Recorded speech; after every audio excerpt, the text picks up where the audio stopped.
हे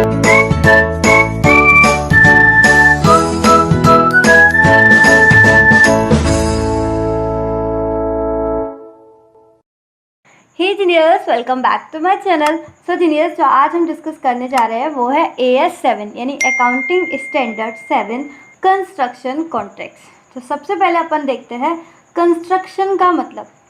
construction का मतलब simple आपका कंस्ट्रक्शन ऑफ एसिड, किसी भी एसिड का कंस्ट्रक्शन। जैसे कि अगर आप अभी जहाँ भी बैठे हो वहाँ के आसपास की बिल्डिंग देखो, जिस भी बिल्डिंग में आप बैठे हो तो क्या वो हमेशा से ऐसी थी? नहीं ना, कभी ना कभी वो क्या हुई होगी, कंस्ट्रक्ट हुई होगी। तो क्या हुआ होगा, कंस्ट्रक्शन ऑफ एसिड। उस एसिड का क्या हुआ होगा, कंस्ट्रक्शन ऑफ एसिड। उसी को अपन बोलते हैं कंस्ट्रक्शन। किसी भी एसिड का कंस्ट्रक्शन करना, किसी भी, जैसे कि आपके रोड्स हैं, ब्रिजेस हैं, डैम्स हैं, ऑफिस है आपका, सब चीज़ें, ठीक है, उनको अपन क्या बोलते हैं, कंस्ट्रक्शन।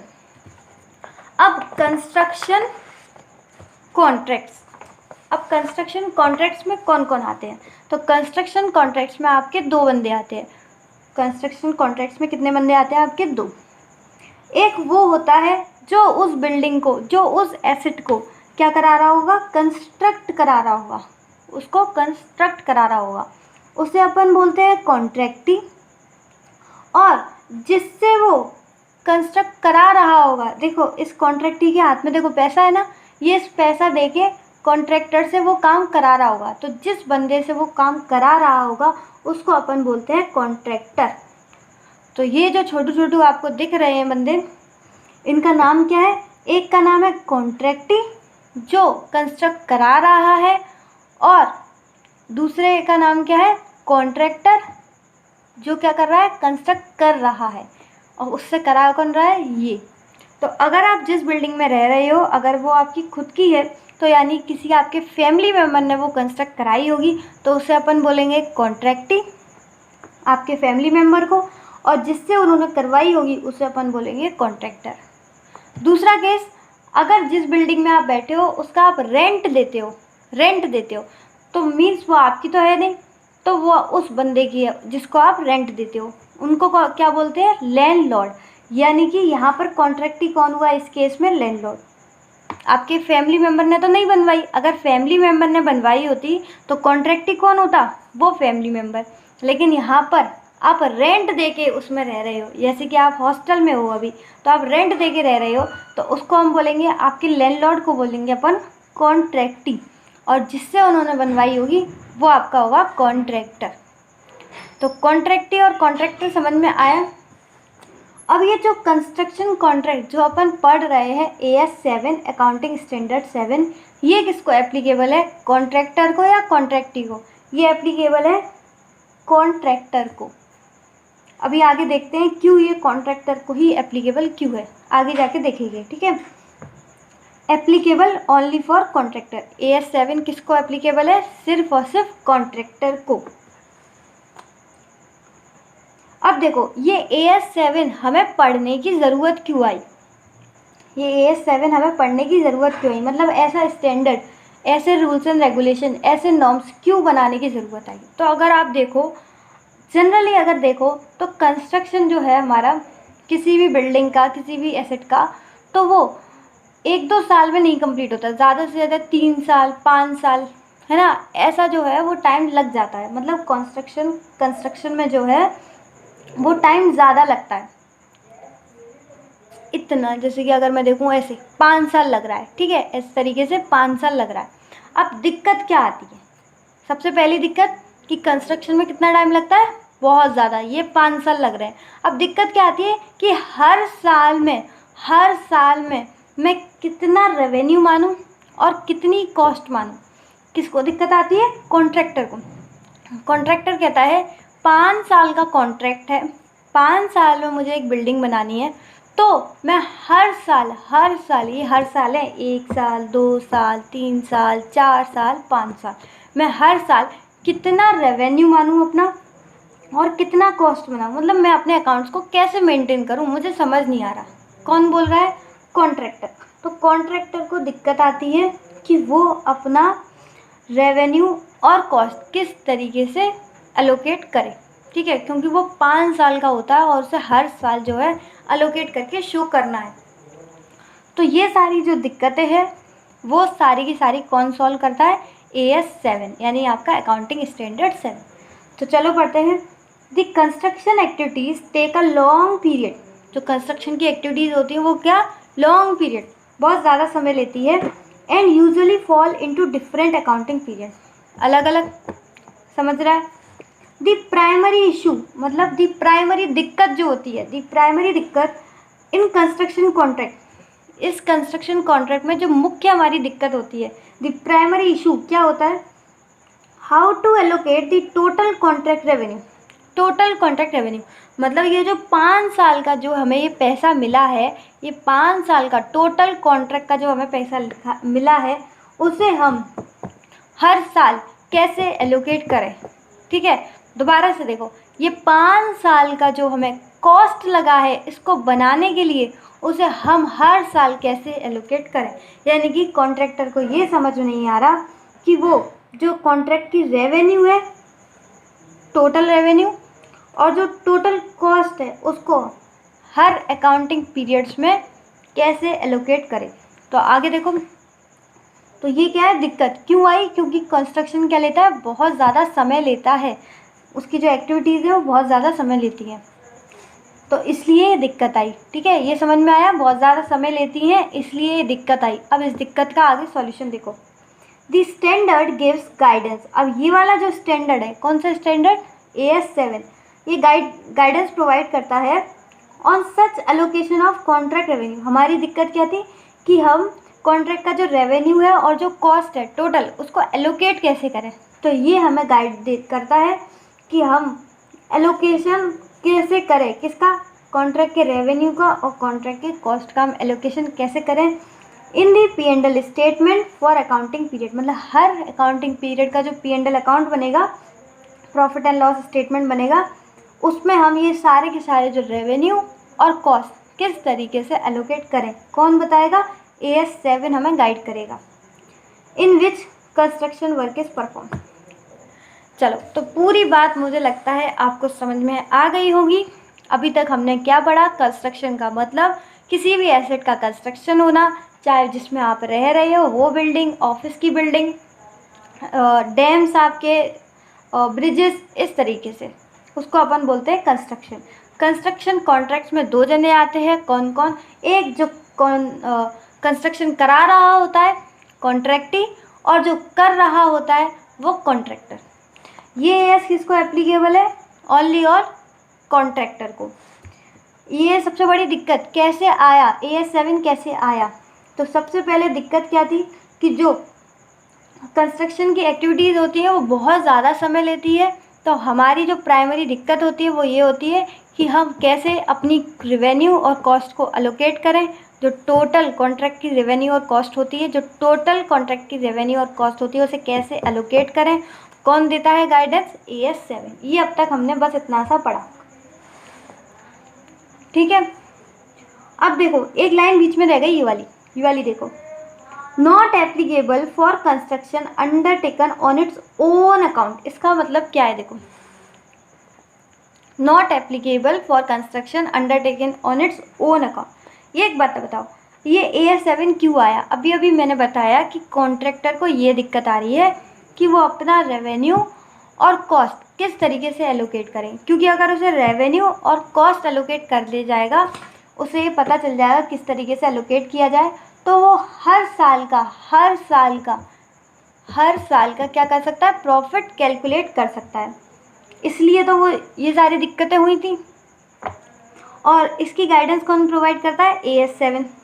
लेकिन यहाँ पर क्या बोल रहे हैं? यहाँ पर बोल रहे हैं वो अपना जो है वो खुद का कंस्ट्रक्शन कर रहा है। खुद का मतलब खुद का नहीं, मीन्स खुद की बिल्डिंग का कंस्ट्रक्शन कर रहा है। Construction of own office building. अगर उसका ऑफिस है, वो ऑफिस करता है, मतलब ऑफिस में बैठता है, तो वो अपना ऑफिस जो है वो खुद कंस्ट्रक्ट कर रहा है। Construction of own office building, खुद कंस्ट्रक्ट कर रहा है। तो बताओ, यहाँ पर प्रॉफिट वगैरह की बात आएगी क्या? किससे कहेगा? खुद से बोलेगा कि देखो, खुद से बोलेगा कि देखो हम ना इतने में कॉन्ट्रैक्ट फाइनल कर रहे हैं, इतनी कॉस्ट आएगी, इतना रेवेन्यू आएगा, इतना प्रॉफिट। ऐसे थोड़ी बोलेगा खुद से, क्या पागल है क्या वो इंसान? नहीं ना, पागल थोड़ी है। तो जब वो खुद का construction of own office building, खुद की बिल्डिंग बना रहा है, तो वो प्रॉफिट क्यों कैलकुलेट करेगा? सिंपल सी बात है, क्योंकि उसका वो काम थोड़ी है। ये कब होता है? जब वो उसका काम होता है। यहाँ पर इसका काम थोड़ी है, वो खुद का बिल्डिंग कर रहा है, तो ये उसका काम नहीं है। तो यहाँ पर इसलिए ये जो AS7 है वो यहाँ पर एप्लीकेबल नहीं होगा। AS7 क्यों एप्लीकेबल होता है? क्योंकि जो दिक्कत होती है कि हम कॉन्ट्रैक्ट के रेवेन्यू और कॉन्ट्रैक्ट के कॉस्ट को किस तरीके से एलोकेट करें ताकि हमें हर साल का, हर अकाउंटिंग पीरियड का क्या मिल जाए, हमें प्रॉफिट मिल जाए। लेकिन जब अपन खुद अपनी बिल्डिंग खुद कंस्ट्रक्ट कर रहे हो तो उसमें अपन प्रॉफिट की बात थोड़ी करेंगे, इसलिए AS7 उस पर एप्लीकेबल नहीं होता। तो होप सो आपको ये वाली बात समझ में आई हो। मुझे पूरा बिलीव है आपको समझ में आई होगी कि खुद की बिल्डिंग जब अपन बनाते हैं तो अपन प्रॉफिट, रेवेन्यू, कॉस्ट, इन सब की बातें नहीं करते हैं। प्रॉफिट की तो खासकर हम बिल्कुल बात नहीं करते, क्योंकि हम अपन खुद की बना रहे हैं। इसलिए जो AS है वो उस पर एप्लीकेबल नहीं है। ठीक है। बिजनेस जब होता है जब हम दूसरे की बिल्डिंग बना रहे होते हैं, खुद की बिल्डिंग बना रहे होते हैं तो AS एप्लीकेबल नहीं होता। तो आपको इतना समझ में आया कि AS किस पर एप्लीकेबल होता है। अब आपको ये लग रहा होगा कि AS7 पूरा का पूरा कॉन्ट्रैक्टर को एप्लीकेबल है और उसको एप्लीकेबल नहीं है जो खुद की बिल्डिंग बना रहा हो। तो आपको बिल्कुल सही समझ में आया कि AS सिर्फ और सिर्फ कॉन्ट्रैक्टर को एप्लीकेबल है, लेकिन उसको एप्लीकेबल नहीं है जो कॉन्ट्रैक्टर खुद की बिल्डिंग बना रहा है। ठीक है, बिल्कुल सही समझ में आया। अब ये बेचारा गरीब क्यों रह गया? अब आपको ये लग रहा है मैम इससे भी तो कुछ दे दो, मतलब इसको तो आपने AS7 दे दिया, इस बेचारा ये क्यों गरीब रह गया कॉन्ट्रैक्टी? तो गरीब नहीं है ये, इस पर एक AS नहीं, 1 2 3 3 AS हैं इस पर। क्या बात कर रही हो सच्ची? देखो क्या क्या है। सबसे पहले तो इन्होंने बोला है नॉट एप्लीकेबल टू कस्टमर, यानी कि जो बनवा रहा है उस पर एप्लीकेबल नहीं है। ये किसकी बात की जा रही है? ये आपकी AS7 की बात करी जा रही है कि AS7 कॉन्ट्रैक्टर को एप्लीकेबल नहीं है। अब ये गरीब मत समझना कि इसको 7 अप्लाई नहीं है तो इस पर कोई AS नहीं है। अब देखना इस पर कितने AS है। टन टन है, 3 AS हैं। देखो अब कैसे कैसे होते हैं। ये कॉन्ट्रैक्टर क्या कर रहा है? बिल्डिंग बनवा रहा है। किससे बनवा रहा है? इससे। ये सारी बातें हो गई। अब ये जो बिल्डिंग बनवा रहा है ना, वो खुद के ऑफिस के लिए बनवा रहा है, यूज़ करने के लिए। क्या बनवा रहा है? Fixed tangible asset. Fixed tangible asset. और ये जो कंस्ट्रक्टेड एसेट है, such constructed asset will be used in business, will be used in business. यानी कि ये जो कंस्ट्रक्ट एसेट करवा रहा है, सच कंस्ट्रक्टेड एसेट, जो एसेट कंस्ट्रक्ट हुई है उसको वो यूज़ करेगा किसमें? बिजनेस में। बिजनेस में यूज़ करेगा तो वो हो गया आपका फिक्स्ड टेंजिबल एसेट। और अगर वो बिजनेस में यूज़ करता है तो उस पर कौन सा एप्लीकेबल होगा? AS10 PPE, property plant and equipment. Simple. लेकिन अगर वो ये बिल्डिंग कंस्ट्रक्ट करवा के अगेन सेल करेगा, इससे कंस्ट्रक्ट करवा लिया इसने इससे कंस्ट्रक्ट करवा लिया, उसके बाद इस बिल्डिंग को जो है वो अपने पास अपनी बिजनेस में यूज़ नहीं करेगा, वो क्या करेगा? इस इन्वेंट्री को फर्दर सेल कर देगा। Such constructed asset sale in business, मतलब जो अपने बिजनेस में उसका काम है सेल कर देगा। तो इस एसेट को हम क्या बोलेंगे? इन्वेंट्री। और इस कौन सा लगेगा फिर AS? सिंपल, आपको पता ही होगा, इन्वेंट्री के लिए लगता है अकाउंटिंग स्टैंडर्ड 2। तो बिजनेस के यूज़ करने के लिए तो AS10 PPE, और अगर बिजनेस एज एन क्या करिए दोबारा बेचने के लिए तो उस पर लगेगा AS2। समझा? लेकिन अगर ये उसने एसेट कंस्ट्रक्ट करा ली, इसने इससे एसेट कंस्ट्रक्ट करा ली, कंप्लीट हो गया, उसके बाद इसने 12 महीने तक, 12 महीने हो गए कंस्ट्रक्शन के बाद 12 महीने हो गए, और इस बंदे ने क्या किया? अभी तक उसको यूज़ नहीं किया, मतलब इसने, हमें समझ में आ रहा है, इसने यूज़ नहीं किया यानी कि PP नहीं है। इसने अभी तक बेचा नहीं यानी कि इन्वेंट्री नहीं है। तो ना ही लगेगा AS10, ना ही लगेगा AS2, ना ही लगेगा AS10, ना ही लगेगा AS2। तो क्या लगेगा? तो पता है तुम्हें उसके दिमाग में क्या चल रहा है? हमें तो समझ में नहीं आ रहा क्या? थोड़ा आप भी अपना दिमाग चलाओ, आपको समझ में आएगा। देखो, उसने बिल्डिंग कंस्ट्रक्ट करा ली इससे। अगर उसने करा ली कंस्ट्रक्ट तो उसको वो यूज़ करता, पर वो यूज़ नहीं कर रहा। अगर वो यूज़ करता तो हम AS10 लगा देते, लेकिन वो यूज़ नहीं कर रहा। अब तक वो बेच देता, अगर वो इन्वेंट्री के लिए ली होती तो हम AS2 लगा देते। लेकिन उसके दिमाग में क्या चल रहा है, ना तो वो यूज़ करेगा ना बेचेगा। उसके दिमाग में पता है क्या चल रहा है, वो अभी नहीं बेचेगा। जब वो 2-3 साल हो जाएंगे, ठीक है, 12 महीने तक तो वो रुका रहेगा, पक्का है। 12 महीने तक रुका रहेगा, उसके बाद देखेगा कि उसकी वैल्यू, उस एसेट की वैल्यू जो उसने कंस्ट्रक्ट कराई है वो क्या बढ़ रही है। समझ में आ रहा है मैं क्या बोलना चाह रही हूँ? उस एसेट की वैल्यू बढ़ रही है, समझो। उस एसेट की वैल्यू बढ़ रही है, मतलब कैपिटल एप्रिसिएशन। किस किस के दिमाग में वर्ड आया ये बताओ? ये क्या, क्यों ठहरा हुआ है ये, क्यों ठहरा हुआ है ये? एसेट को कंस्ट्रक्ट करा कर भी 12 महीने तक उसने क्यों यूज़ नहीं करी वो एसेट, क्यों नहीं बेची? क्यों यूज़ नहीं करी, क्यों नहीं बेची? समझ में आ रहा है? क्योंकि वो इंतज़ार कर रहा है कि इसकी एसेट की वैल्यू क्या होगी, बढ़ेगी। यानी कि वो कौन क्या मान रहा है अपनी एसेट को, इन्वेस्टमेंट। और जब बढ़ेगी तो वो बेच देगा। अब जितने में उसने बनवाई थी उससे ज़्यादा में बेच देगा और उसका फ़ायदा हो जाएगा। मतलब उस जो कंस्ट्रक्टेड एसेट है उसको कैसे रख रहा है, एज एन इन्वेस्टमेंट। तो कौन सा AS लग जाएगा बोलो, AS13। तो उसने 12 महीने तक अगर उसने यूज़ नहीं करी बिजनेस में, मतलब ही समझ जाओ कि वो यूज़ नहीं, उसके दिमाग में कुछ और चल रहा है। उसके दिमाग में कैपिटल एप्रिसिएशन का गेम चल रहा है।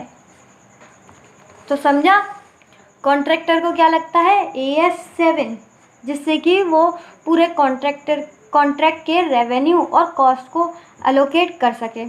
लेकिन अगर खुद की बिल्डिंग के लिए करवा रहा है तो नहीं लगेगा। कॉन्ट्रैक्टी को AS7 नहीं लगता। लेकिन क्या क्या होता है, अगर उसने बिजनेस में यूज़ करी है तो AS10, फर्दर बेचने के लिए करी है तो AS2, और अगर ना यूज़ कर रहा है ना बेच रहा है, ना यूज़ कर रहा है ना बेच रहा है, मतलब कि वो कैपिटल एप्रिसिएशन का वेट कर रहा है, तो उसको अपन बोलेंगे AS13। तो ये आपका जो है वो ख़त्म हो चुका।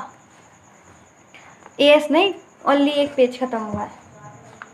अब आते हैं नेक्स्ट टॉपिक पर। नेक्स्ट है आपका टाइप्स ऑफ कॉन्ट्रैक्ट। तो 2 तरीके के कॉन्ट्रैक्ट होते हैं, एक आपका फिक्स्ड प्राइस कॉन्ट्रैक्ट और एक आता है आपका cost plus contract. Fixed price contract क्या होता है, जहाँ पर हम पहले ही बोल देंगे, जहाँ पर देखो ये कॉन्ट्रैक्टी के पास पैसे है ना, ये बोल देगा भाई इतना पैसा मिलेगा और आपको ये बिल्डिंग कंस्ट्रक्ट करनी है, और ये भी हाँ बोलेगा। ऐसे थोड़ी, दोनों की रजामंदी से होगा, ठीक है। मतलब इतना एक फिक्स्ड अमाउंट बोल दिया जाएगा कि इतना ही पैसा मिलेगा बिल्डिंग कंस्ट्रक्ट करने के लिए, समझा? उसको अपन क्या बोलेंगे, फिक्स्ड प्राइस कॉन्ट्रैक्ट। क्योंकि जो प्राइस है कॉन्ट्रैक्ट की वो अपन ने फिक्स्ड कर दी, प्राइस है कॉन्ट्रैक्ट की वो अपन ने फिक्स्ड कर दी। लेकिन अगर मैंने ये बोला, किसने बोला, कॉन्ट्रैक्टी ने बोला कॉन्ट्रैक्टर से, कॉन्ट्रैक्टी ने बोला कॉन्ट्रैक्टर से कि तुम बिल्डिंग कंस्ट्रक्ट करना शुरू करो, तुम बिल्डिंग कंस्ट्रक्ट करना शुरू करो, और जैसे जैसे कॉस्ट लगती जाएगी, तो पूरी जो टोटल कॉस्ट लगेगी उस कॉस्ट को मैं पैसे दूंगा, उस कॉस्ट को पैसे दूंगा, और उसके बाद एक स्पेसिफिक परसेंटेज या स्पेसिफिक अमाउंट और दूंगा आपकी मजदूरी के, आपके काम के लिए।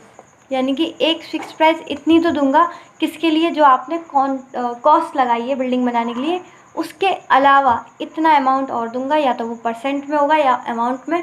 वो किसके लिए देंगे, कॉन्ट्रैक्टर के काम के लिए।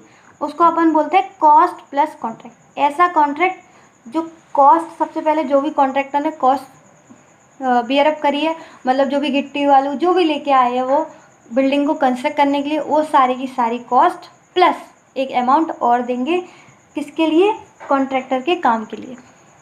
अब देखो एग्जाम्पल देखना तो और अच्छे से समझ में आएगा।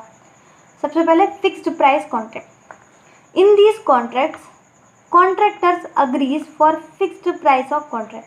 कॉन्ट्रैक्टर अग्री हो गया है, ठीक है, कॉन्ट्रैक्ट मान गया है कि मुझे क्या दे दो, एक फिक्स्ड प्राइस, या फिर बोल सकते हैं a fixed rate per unit of output. अब यह चीज़ आपको एग्जाम्पल से बहुत अच्छे से समझ में आएगी। देखो, कॉन्ट्रैक्टर मान गया है, contractor receives ₹12 CR after construction of building, यानी कि बिल्डिंग के कंस्ट्रक्शन के लिए एक फिक्स्ड प्राइस कौन मान गया है? कॉन्ट्रैक्टर। कितने में?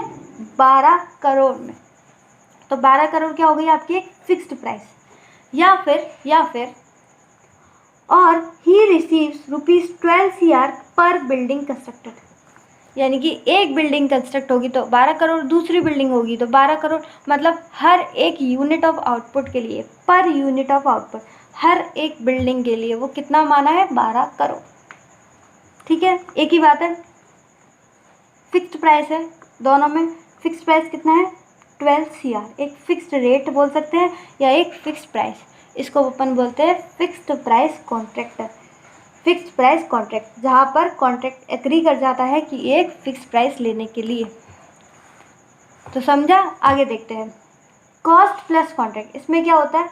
In these contract contractors reimburse all allowed defined cost. मैंने बोला था ना, जितनी भी कॉस्ट लगी, जितनी भी गिट्टी वाली लगी, सबकी सब कौन देगा? आपका कॉन्ट्रैक्टी।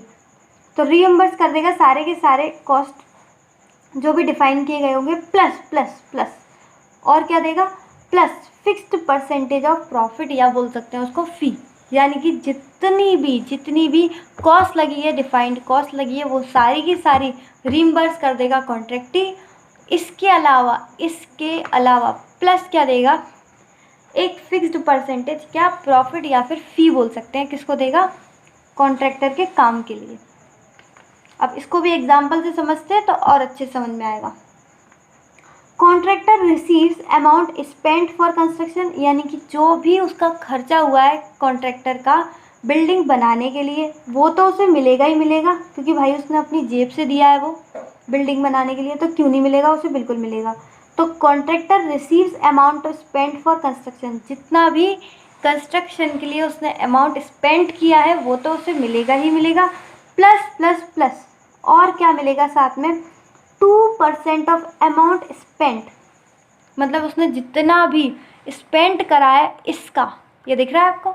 हाँ, तो जितना भी उसने स्पेंड किया है कॉस्ट, उसका इसका क्या करेंगे? 2% लगा के कॉन्ट्रैक्टर को दे देंगे कि ये आपकी मजदूरी, ठीक है, ये आपकी फ़ी, ये आपका profit.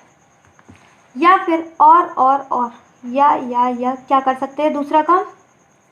He receives amount spend for construction, मतलब वही बात दोबारा से, जितना उसने खर्चा किया है कंस्ट्रक्शन पे, जितना भी उसने कॉस्ट लगाई है कंस्ट्रक्शन पे, अमाउंट स्पेंड फॉर कंस्ट्रक्शन, वो तो मिलेगा प्लस 10 लाख। तो या तो परसेंट में तय होगा प्लस, या फिर किस में तय होगा? 10 लाख। मतलब इतना आपने कॉस्ट करी है प्लस आपको इतना 10 लाख मिलेगा। ऊपर वाले में क्या था? इतना कॉस्ट लगी है, ये तो मिलेगा, प्लस इसका ही 2% मिल जाएगा। और दूसरे वाले में क्या बोली है? इतना तो मिलेगा ही मिलेगा जितना आपने कॉस्ट स्पेंड की है, प्लस 10 लाख मिल जाएगा। बस कुछ नहीं है, दोनों में एक छोटी सी अंतर है। क्या छोटा सा डिफरेंस है? यहाँ पर परसेंट में मिलेगा और यहाँ पर 10 लाख एक्स्ट्रा। समझा? फिक्स्ड प्राइस, एक प्राइस फिक्स्ड कर दी जाएगी, कॉस्ट प्लस, कॉस्ट भी देंगे प्लस उसकी जो है प्रॉफिट या फी वो भी देंगे। अब आते हैं नेक्स्ट, ये टॉपिक था हमारा टाइप्स ऑफ कॉन्ट्रैक्ट, ये हमारा हो गया ख़त्म।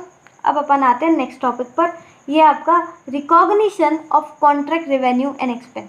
देखो, मैंने बोला था AS7 क्यों है? AS7 का जन्म क्यों हुआ है? क्योंकि जो कॉन्ट्रैक्टर है उसको दिक्कत थी कि वो जो टोटल कॉन्ट्रैक्ट रेवेन्यू है और जो टोटल कॉस्ट है उसे किस तरीके से एलोकेट किया जाए अलग अलग अकाउंटिंग पीरियड्स में। तो वही वाली बात आ गई कि रिकॉग्निशन कैसे करेंगे कॉन्ट्रैक्ट का रेवेन्यू या फिर उसकी कॉस्ट को। तो कैसे करेंगे? देखो क्या लिखा है, recognition revenue and cost on percent of completion.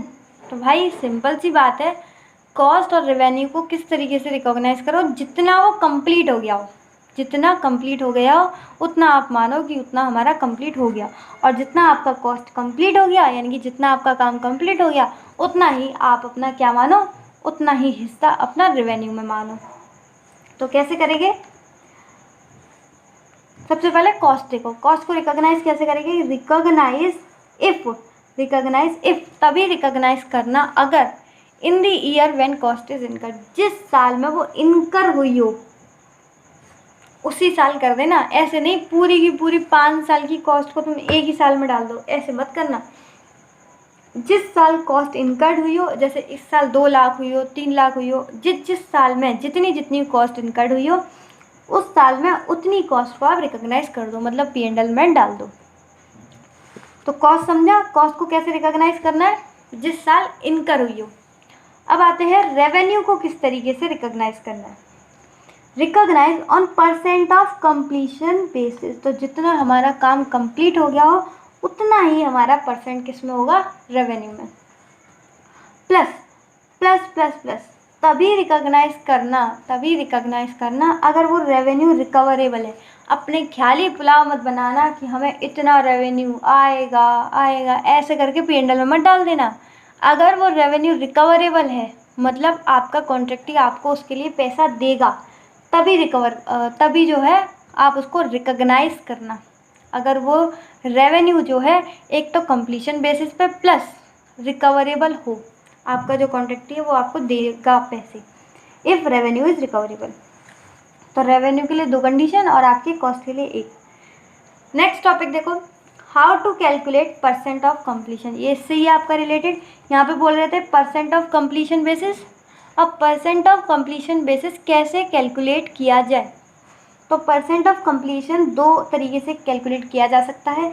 या तो आपका टाइम बेसिस, रुको थोड़ा जूम कर दो,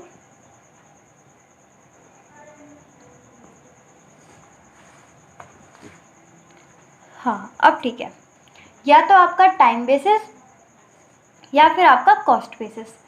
टाइम बेसिस पे कैसे करेंगे, सिंपल सी बात देखो, मेरा जो कॉन्ट्रैक्ट है वो 5 साल में होगा। कितने साल में, 5 साल में। आज कितना हो गया, 1 साल। तो मैं कैसे करूँगी कि आज 1 साल हो गया डिवाइड बाई 5 साल में पूरा होगा टोटल, तो इंटू 100, यानी कि मैं बोलूँगी कि मेरा जो 20% है वो काम हो गया। क्यों मैं बोल रही हूँ 20%, क्योंकि 20% 1 साल में, 20% 2 साल में, 20% 3 साल में, 20% 4 साल में, 20% 5 साल में। तो 2 5 100, मतलब 20 करके 100% जो काम है वो आपका 5 सालों में हो जाएगा। तो मैं ये बोलूँगी हर साल मेरा कितना कंप्लीट हुआ है, 20%। तो इसको अपन बोलेंगे टाइम बेसिस। तो जितना भी हमने टाइम स्पेंड किया है, सपोज करो हमने टाइम स्पेंड किया 2 साल, तो 2 डिवाइड बाई टोटल टाइम कितना है 5 इंटू 100, तो अपन क्या बोलेंगे 40% काम हो गया है। तो जितना टाइम स्पेंड हो गया है हमारा 2 साल 3 साल, या फिर जितना total expected time for completion, जैसे कि हमारे एग्जाम्पल में 5 साल, तो टोटल एक्सपेक्टेड टाइम कितना है 5 साल, और अभी कितना टाइम स्पेंड हो गया 2 साल। तो मैं बोलूँगी 40% जो है हमारा काम हो गया। लेकिन ये इतना अच्छा नहीं है। क्यों नहीं अच्छा, अभी आपको पता चल जाएगा जब आप कॉस्ट बेसिस को दोगे, या फिर मैं अभी आपको बता देती हूँ। देखो ये टाइम बेसिस इतना अच्छा क्यों नहीं है, क्योंकि ज़रूरी थोड़ी है हर 5 सालों में 20% ही काम इक्वल हो सकता है स्टार्टिंग में हमें जो है लेबर वगैरह ना मिले, तो स्टार्टिंग में जो है काम कम हो, या जो समझने में, डिज़ाइन वगैरह बनाने में इतना नहीं हो, फिर सेकंड ईयर में काम थोड़ा तेज़ी से बढ़ता है, फिर थर्ड ईयर में तेज़ी से बढ़ता है। मतलब स्टार्टिंग में जो है, मैं बस इतना बताना चाह रही हूँ यहाँ पर कि हर साल में इक्वल काम नहीं होता। तो ये बिल्कुल मुझे पसंद नहीं है टाइम बेसिस वाला कैलकुलेशन। क्यों पसंद नहीं है, क्योंकि हर साल में आपका जो बोल रहे हो कि 20% करके 5 साल में 100 हो जाएगा, ये सही नहीं है कि हर साल में आप 20% जो है वो रिकॉग्नाइज करो। ठीक है, और मेनली जो क्वेश्चन दिखेंगे वो आपको कैसे दिखेंगे, कॉस्ट बेसिस पर। कैसे दिखेंगे, कॉस्ट बेसिस पर। अब कॉस्ट बेसिस कैसे करते हैं, देखो जितनी भी कॉस्ट इनकर्ड हुई हो अब तक जितनी भी कॉस्ट इनकर्ड हुई हो, और जितनी मैंने सोची है कि टोटल कॉस्ट इनकर्ड होगी इंटू 100 क्यों लगा रहे थे, ताकि हम आंसर जो है वो परसेंट में आ जाए। तो सिंपल सी बात है, अगर मैंने सोचा कि इसमें सपोज करो 50 लाख लग रहा है, और मेरा 20 लाख तक मैंने सोचा है 50 लाख की जो कॉस्ट है वो इनकर होगी, और अभी मैंने ये सोचा है कि 20 lakhs का जो है मेरी कॉस्ट इनकर्ड हो गई। सोचा कितना है 50 और अब कितनी इनकर्ड हो गई अब तक 20 डिवाइड बाई 50 इंटू 100, यानी कि मेरा जो काम है वो 40% कंप्लीट हो गया है। कॉस्ट इनकर्ड मेरी अब तक कितनी हुई 20 और टोटल कितनी होने वाली है 50। तो 20 डिवाइड बाई 50 करा इंटू 100 तो हमारा आ गया 40%। तो समझ में आ रहा है ना, जितनी हमने सोची है कितनी होगी और हमने अब तक कितनी कर दी। तो सिंपल सी बात है, इतना हमने जो है काम कर दिया। 50 लाख का काम करना है, 20 लाख का काम कर दिया तो हम बोलेंगे इसे हमने कर दिया। तो लाओ इसे जूम आउट करो, सही है। ये पूरा पेज जो है आपका हो गया। अब बस आपका एक पेज रह गया है, ये रहा। तो चलो इसे देखते हैं फटाफट। सबसे पहले कॉस्ट एंड रेवेन्यू इंक्लूड्स, मतलब कॉस्ट में क्या क्या आता है और रेवेन्यू में क्या क्या आता है। तो भाई पता तो चले कॉस्ट में क्या क्या आता है, रेवेन्यू में क्या क्या आता है। कॉस्ट में दो तरीके की कॉस्ट होगी आपकी, एक तो डायरेक्ट और इनडायरेक्ट। कौन कौन सी, डायरेक्ट और इनडायरेक्ट। तो साइट पे मटेरियल डला है, लेबर है, प्लांट कौन सा, जो सिर्फ इसी कॉन्ट्रैक्ट में यूज़ हुआ। डायरेक्ट और इनडायरेक्ट का मतलब अगर सारे के सारे आइटम इसी कॉन्ट्रैक्ट में यूज़ हुए स्पेसिफिक कॉन्ट्रैक्ट में तो अपन उसे बोलेंगे डायरेक्ट। तो भाई सिंपल सी पता चल जाएगा कि ये मटेरियल इसी कॉन्ट्रैक्ट में यूज़ हुआ है, डायरेक्ट। ये लेबर इसी कॉन्ट्रैक्ट में था, डायरेक्ट। ये जो प्लांट है जो हमारा खुद का है, ये जो मशीनरी है जो हमारी खुद की है, ये जो प्लांट एंड मशीनरी है जो हमारी खुद की है और वो हम इसी कॉन्ट्रैक्ट में यूज़ कर रहे हैं। किसमें, इसी कॉन्ट्रैक्ट में यूज़ कर रहे हैं, तो इसे भी अपन क्या बोलेंगे, डायरेक्ट। तो उस पर खुद की मशीन है तो अपन को डेप्रीसिएशन लगाना पड़ेगा, डेप्रीसिएशन खर्चा आ जाएगा, तो वो कहाँ यूज़ लगाएंगे, डायरेक्ट में। लेकिन हम पर खुद की प्लांट एंड मशीनरी नहीं है तो अपन क्या करेंगे, हायर करेंगे। भाई काम तो करना है, हायर करेंगे। Hiring plant and machinery, hire करने के लिए जो कॉस्ट बियर अप होगी, तो ये जो प्लांट एंड मशीनरी है हम सिर्फ इसी कॉन्ट्रैक्ट में यूज़ कर रहे थे तो ये भी क्या हो गई, डायरेक्ट। लेकिन जहाँ पर स्पेसिफिक कॉन्ट्रैक्ट में यूज़ करने वाली चीज़ें नहीं है तो उसे अपन बोल देंगे इनडायरेक्ट। जैसे कि आपका insurance, cost of design, that is it is not directly related to specific contract. जो स्पेसिफिक कॉन्ट्रैक्ट से रिलेटेड नहीं है वो आपकी हो जाएगी इनडायरेक्ट, जो स्पेसिफिक कॉन्ट्रैक्ट से रिलेटेड है वो हो जाएगी आपकी डायरेक्ट। सिंपल। अब आता है आपका रेवेन्यू। रेवेन्यू में क्या क्या आता है, तो रेवेन्यू में सबसे पहले वो आएगा जो हमने मतलब कॉन्ट्रैक्टर और कॉन्ट्रैक्टी ने एग्री करी है, उसको अपन बोलेंगे इनिशियल कॉन्ट्रैक्ट अमाउंट। ठीक है, इनिशियल कॉन्ट्रैक्ट अमाउंट प्लस अगर कोई वेरिएशन आ जाता है, जैसे कि मैंने पहले बोला कि 20 लाख की आपको बिल्डिंग बनानी है, उसमें आपको 2 फ्लोर बनाने हैं। ठीक है, 2 फ्लोर, फिर 1 फ्लोर या फिर मैंने उसमें कोई चीज़ एडिशन करवा दी। ठीक है, कोई बालकनी एडिशन करवा दी या कोई चीज़ एडिशन करवा दी, तो भाई कॉन्ट्रैक्टर तो पैसे लेगा एडिशन के, तो उसको अपन क्या बोलेंगे, वेरिएशन इन कॉन्ट्रैक्ट। पहले कॉन्ट्रैक्ट सिर्फ 2 फ्लोर का था, ठीक है, लेकिन हमने 1-2 चीज़ उसमें एक्स्ट्रा बनवा ली तो उसके पैसे भी लेगा वो। इनिशियल अमाउंट से तो काम बनेगा नहीं, वो तो 2 फ्लोर के लेगा ही लेगा। प्लस जो आपने वेरिएशन करवाए हैं, कुछ एक्स्ट्रा चीज़ें आपने बनवाई हैं अपने घर में, तो वो भी वो लेगा, यानी कि वेरिएशन इन कॉन्ट्रैक्ट, उसका भी पैसा आपको देना पड़ेगा। Plus incentive receipt by contractor. Incentive किसको मिला, कॉन्ट्रैक्टर को। दिया किसने होगा, कॉन्ट्रैक्टी ने। कॉन्ट्रैक्टर ने जल्दी काम ख़त्म कर दिया, सब कुछ अच्छे से कर दिया, तो कॉन्ट्रैक्टी खुश हो गया और उसने उसको क्या दिया, इंसेंटिव। तो इसको भी क्या कर देंगे अपन, जोड़ देंगे। तो उसका रेवेन्यू देखो कैसे बढ़ रहा है। पहले कैसे बढ़ा, जो इनिशियल अमाउंट फिक्स किया था, एग्री किया था वो, प्लस जो हमने कुछ एक्स्ट्रा चीज़ें बनवा दी तो उसके भी अपन को पैसे देने पड़ेंगे, वो वेरिएशन कर दिया जो कॉन्ट्रैक्ट में। प्लस जो हमने खुश होकर कॉन्ट्रैक्टर को दिया उसको अपन बोलेंगे इंसेंटिव, तो उससे भी जो है उनका रेवेन्यू बढ़ जाएगा। Plus claims amount raised for delay on customer, यानी कि हमारी वजह से हम कस्टमर है ना, हमारी वजह से कॉन्ट्रैक्टर को कुछ नुकसान हुआ तो कॉन्ट्रैक्टर क्या करेगा, हमसे क्लेम वसूल करेगा।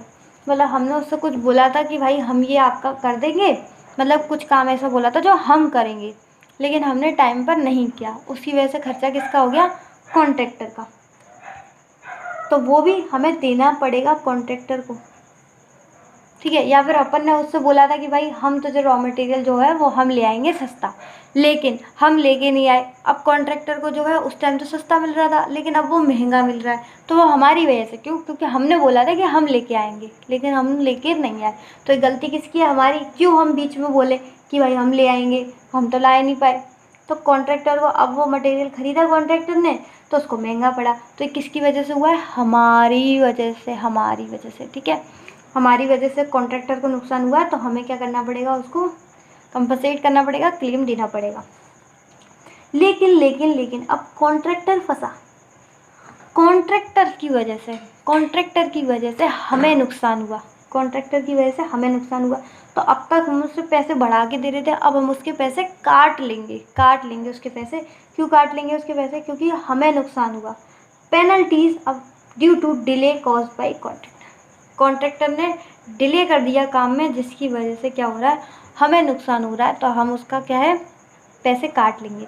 यानी कि पैसे मिलेंगे उसे ऐसे, वेरिएशन करा दिया, खुश होके दे दिया, या फिर हमारी गलती से क्लेम हो गया, और पैसे काट लेंगे अगर उसकी वजह से हमें कोई नुकसान हो गया। तो ये आ जाएगा आपका टोटल रेवेन्यू। इसको याद करने की बिल्कुल भी ज़रूरत नहीं है, क्योंकि जब वो आपको क्वेश्चन में देंगे आपको समझ में आ जाएगा कौन सी चीज़ आपको प्लस करनी है, कौन सी चीज़ आपको माइनस करनी है, ठीक है। जो गलती हमारी वजह से हुई, कॉन्ट्रैक्ट की वजह से, वो हमें देना पड़ेगा उसे, तो प्लस।